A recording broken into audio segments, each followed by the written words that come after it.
Hello! Welcome sa ating talakayan. Ngayon, pag-uusapan natin ang isang kwento na talaga namang kahanga-hanga.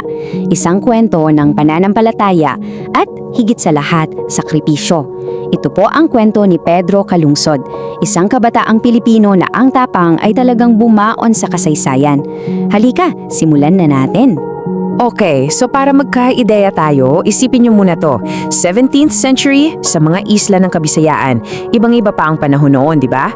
Dito, sa gitna ng lahat na to, nagsimula ang paglalakbay ng isang simpleng binatilyo na magiging simbolo ng di matinag na pananampalataya. Dito muna tayo sa unang kabanata ng buhay niya. Paano nga ba ang isang, ordinaryong bata ay napunta sa isang napaka-special na misyon? So, mahalagang maintindihan natin to. Ano ba ang isang katekista? Sila yung mga laiko, ibig sabihin hindi sila pari, pero sila yung mga nagtuturo ng mga aral ng Kristyanismo. At yan mismo ang naging pagkatao at misyon ni Pedro. Ayan, silipin natin yung background niya. Galing lang siya sa isang simpleng pamilya sa Visayas, pero sinanay siya ng mga paring Heswita. At alam mo ba, napili siya kasi ang galing daw niya at kitang-kita yung debosyon niya. At ito ang pinakaimportante sa lahat, wala siyang dalang armas. Ang taning sandata niya, pananampalataya. Yun lang.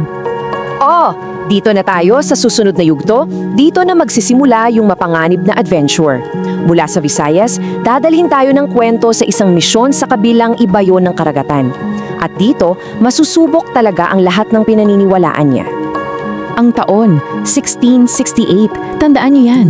Kasama niya si Padre Diego Luis de San Vitores, nagpunta sila sa isang lugar na ang tawag noon ay Islas de los Ladrones. In English, Island of Thieves. Grabe, sa pangalan pa lang parang may warning na agad, di ba?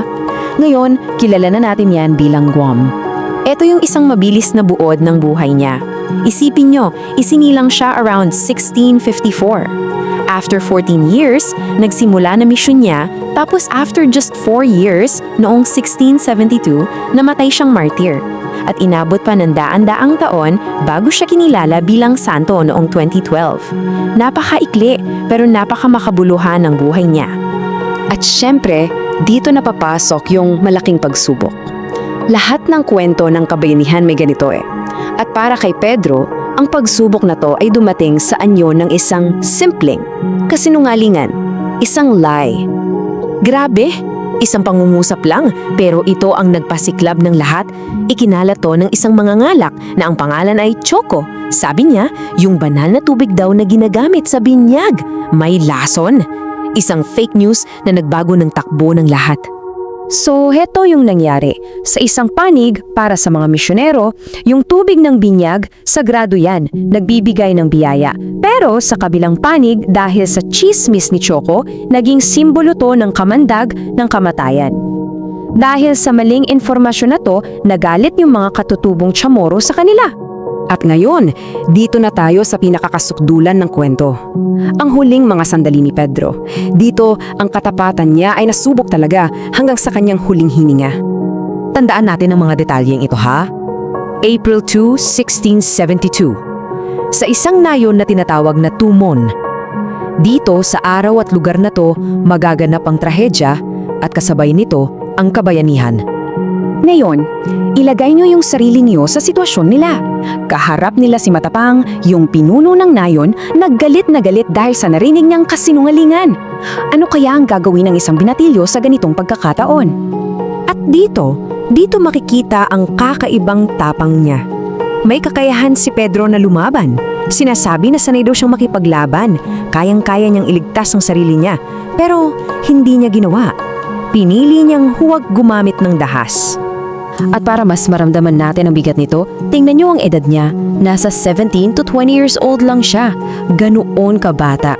Isipin mo, sa ganong edad, harapin ang kamatayan ng may ganoong klase ng paninindigan. Sobrang brutal nang nangyari. Una, tinamaan siya ng sibat sa dibdib. Tapos, habang sinusubukan niyang protektahan pa si Padre Diego, tinigpas siya ng itak sa ulo. At pagkatapos, ang mga katawan nila ay basta na lang itinapon sa dagat. Pero kahit na lumubog ang katawan niya sa dagat, yung alaala niya, yung kwento niya, hindi lumubog. Sa katunayan, dito pa lang nagsisimula ang kanyang paglalakbay mula sa pagiging martyr patungo sa pagiging isang ganap na santo. Alam nyo, ang kamatayan niya ay hindi naging katapusan. Sa halip, naging simula pa ito.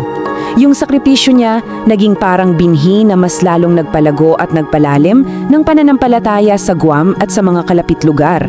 At sa buong kasaysayan ng Pilipinas, isipin ninyo, pangalawa pa lang siyang Pilipino na ideklarang santo. Ang una ay si San Lorenzo Ruiz, kaya napakalaking karangalan nito at patunay sa bigat ng kanyang pamana. So ano ang takeaway natin dito? Ang buhay ni Pedro ay isang napakalakas na mensahe, lalo na para sa ating mga kabataan. Pinatunayan niya na ang pagiging banal, ang pagiging bayani, wala yan sa edad. At noong October 21, 2012, formal siyang kinilala ng buong simbahan. Siguro ito yung pinakamahalagang aral mula sa kwento niya, na ang tunay na tapang, hindi yan laging nakikita sa pakikipaglaban. Minsan, mas matapang yung naninindigan ka para sa tama, para sa pinaniniwala mo, kahit na buhay mo pa ang maging kapalit. Kaya, iiwan ko sa inyo ang tanong na to. Para sa'yo, ano ba talaga ang ibig sabihin ng katapangan? Isang magandang bagay na pagnilayan na hango sa kwento ng batang martir mula sa Kabisayaan.